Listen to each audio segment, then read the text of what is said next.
زندہ و جاوید و موجودہ آج بھی ہر گھر میں موجود ہے. اگر انبیاء کے معجزے تلاش کریں، آج حضرت صالح علیہ السلام کی امتی جو آپ کا معجزہ تھا آج تلاش کریں آپ کو نہیں ملے گا. حضرت عیسیٰ علیہ السلام کا معجزہ آپ دم کرتے مردے زندہ ہو جاتے، آج تلاش کریں آپ کو نہیں ملے گا.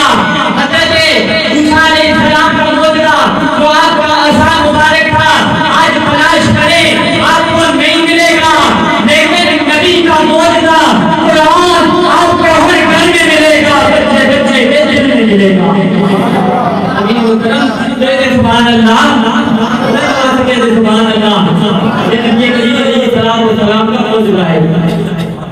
اور سابقہ جتنی بھی کتابیں جب اللہ تبارک و تعالی نے نبیوں کو عطا کی تو وہ ٹھپی ٹھپائی جلد لگی ہوئی تیار کتابیں ان انبیاء تک پہنچائی گئی.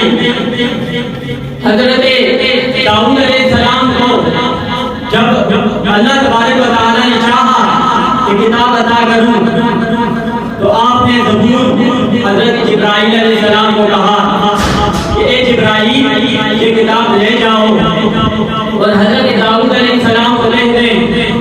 یہ کتاب نازل کی ہے آپ پہ اور اس کی حفاظت بھی آپ خود ہی کریں.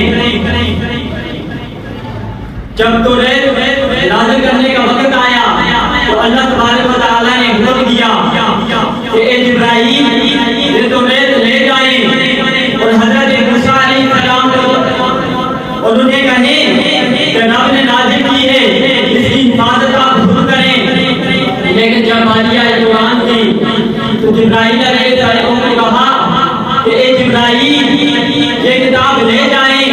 حضور علیہ السلام سے جو نازل ہوئی اور حضور علیہ السلام سے کہیں کہ یا رسول اللہ یہ کتاب نازل کی ہے اللہ تبارک و تعالی نے اور اللہ تبارک و تعالی نے ارشاد فرمایا اِنَّا نَحْنُ نَزَّلْنَا الذِّكْرَ وَإِنَّا لَهُ لَحَافِظُونَ کہ ہم نے اس قرآن کو نازل کیا اور ہم بھی اس کی حفاظت کرنے والے ہیں.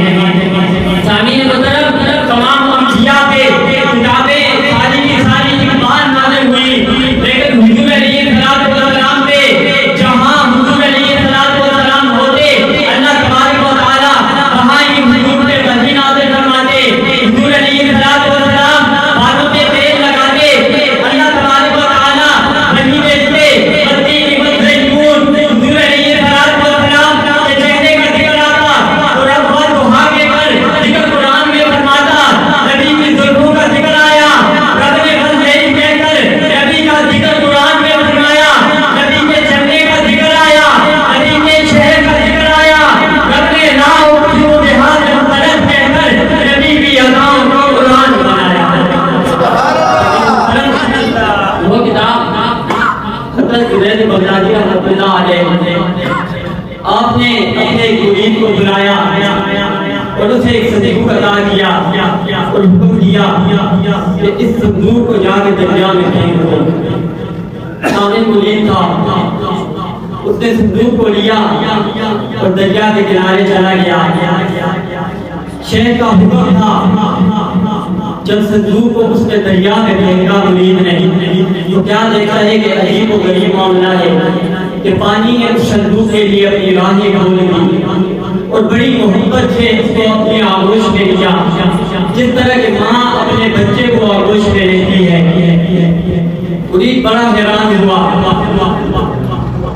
واپس جب شیخ کی خدمت میں حاضر ہوا تو عرض کی